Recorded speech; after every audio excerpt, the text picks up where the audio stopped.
சக்தி, உன் அண்ணன்கிட்ட பேச முடியாது. ஆனா, நீ தீபன் கிட்ட பேசலாம்ல. அவர்கிட்ட போய் இந்த கல்யாணத்துல விருப்பம் இல்லைன்னு சொல்லு. உன்னோட இந்த வீக்னஸ தான் சேரன் பயன்படுத்திக்கிறாரு. நீ ரொம்ப தப்பான முடிவு எடுத்திருக்க சக்தி.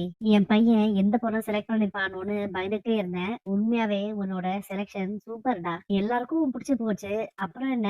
கல்யாணத்துக்கு நாள் குறிக்க வேண்டியதுதான். வர வெள்ளிக்கிழமை நாம என்கேஜ்மெண்ட் வச்சுக்கலாம். இன்னும் 2 வாரத்துல கல்யாணத்த முடிச்சிடலாம். என் மருமகளுக்கு இப்போ என் கையால நான் பூ வச்சுட்டு போயிடுறேன். பூ வச்சாலே நிச்சயதார்த்தம் பாதி முடிஞ்ச மாரி. என்ன சம்பந்தி, நீங்க எதுவும் பேசாம இருக்கிறீங்க? உங்களுக்கு இதுல சம்மதம் தானே?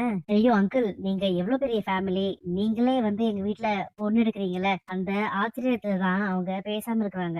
எனக்கு இன்னொரு கல்யாணம் பண்ணிக்கிறதுல விருப்பமே இல்ல. சேர்னு கிட்ட இத பத்தி நான் நிறைய தடவை பேசிட்டேன். அவன் கேட்க மாட்டேங்கிறான். நான் தனியா இருந்தேனா என் லைஃப் வீணாயிடும்னு ரொம்ப பயப்படுறான். அதனாலதான் உங்களை கல்யாணம் பண்ணிக்க சொல்லி என்கிட்ட கேட்டான். எனக்கு உங்களை கல்யாணம் பண்ணிக்கிறதுல எந்த விருப்பமும் இல்ல. என்ன பொண்ணு பார்க்க வந்தீங்களே, அப்பவே இந்த விஷயத்த நான் சொல்லியிருப்பேன். ஆனா சேர ரொம்ப ஹர்ட் ஆயிடுவான்னு சொல்லிட்டு தான் பண்ணல. நீங்களே இந்த கல்யாணத்துல விருப்பம் இல்லைன்னு சொல்லி நிறுத்திடுங்க. இப்பதான் சக்தியை நான் மீட் பண்ணி பேசினேன். அவளுக்கு இந்த கல்யாணத்துல விருப்பமே இல்லைன்னு சொல்றா. நான் எப்படி விருப்பமே இல்லாத பொண்ணு கூட வாழ முடியும்? எனக்கு வர வேண்டிய பணம் இந்த மாசத்துக்குள்ள நீ தந்தே ஆகணும். நமக்குள்ள வேற எந்த டீலும் வேண்டாம் சேரு. நான் அந்த பணத்துக்கு எங்க போவேன்? இப்ப நான் என்ன பண்ண போறேன்? சக்தி இப்படி பண்ணிட்டாலே, நம்ம இந்த மாதிரி கல்யாணம் வேண்டாம்னு சொன்னா சேரன் என்ன பண்ணுவான்னு தெரியலையே. ரொம்ப தேங்க்ஸ் சக்தி. நீ மட்டும் இந்த கல்யாணத்துக்கு சம்மதிக்கலனா நான் என்ன பண்ணிருப்பேன்னு தெரியல. நீ என் உயிரையே காப்பாத்திருக்க. இந்த கல்யாணம் கண்டிப்பா நல்லபடியா நடக்கும் சக்தி.